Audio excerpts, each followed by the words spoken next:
Depuis le début du mois d'avril, les Palestiniens de Jérusalem-Est sont victimes d'agressions violentes de la part des colons israéliens, mais également de sa police et de son armée.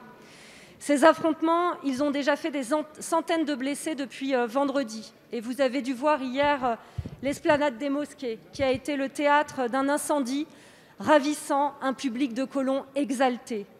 Les violences se multiplient dans le reste de la Cisjordanie. Monsieur le ministre, la vie des Palestiniens compte. Et ce que nous décomptons ces derniers jours, ce sont des morts. 20 Palestiniens, dont 9 enfants, sont morts à Gaza suite à des frappes israéliennes. Ces tensions, elles sont le fait d'une mobilisation contre l'éviction de 4 familles palestiniennes du quartier de Sheikh Jarrah au profit de colons israéliens ultranationalistes. Chaque jour, les résidents palestiniens sont soumis à la violence militaire et à celle des colons armés. Sheikh Jarrah est situé à Jérusalem-Est. Cette portion de la ville est considérée comme territoire occupé par l'ONU.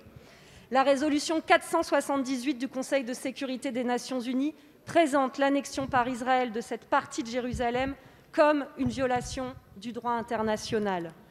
L'ONU a de nouveau rappelé que ces expulsions étaient contraires au droit international et constituaient des crimes de guerre. Oui, des crimes de guerre. L'UNICEF alerte, l'ONU exhorte, mais vous, après le silence, c'est la honte. La honte d'une déclaration qui recherche un soi-disant équilibre qui oublie de condamner la politique de colonisation et d'apartheid promue par le gouvernement israélien. Vous le savez, dans ces tout prochains jours, la situation risque de très dangereusement s'aggraver. Elle peut être terrible. Et le silence de notre pays participe à l'impunité dans laquelle ont lieu les exactions israéliennes. Monsieur le ministre, la paix ne pourra s'obtenir sans justice. La France doit réagir et agir.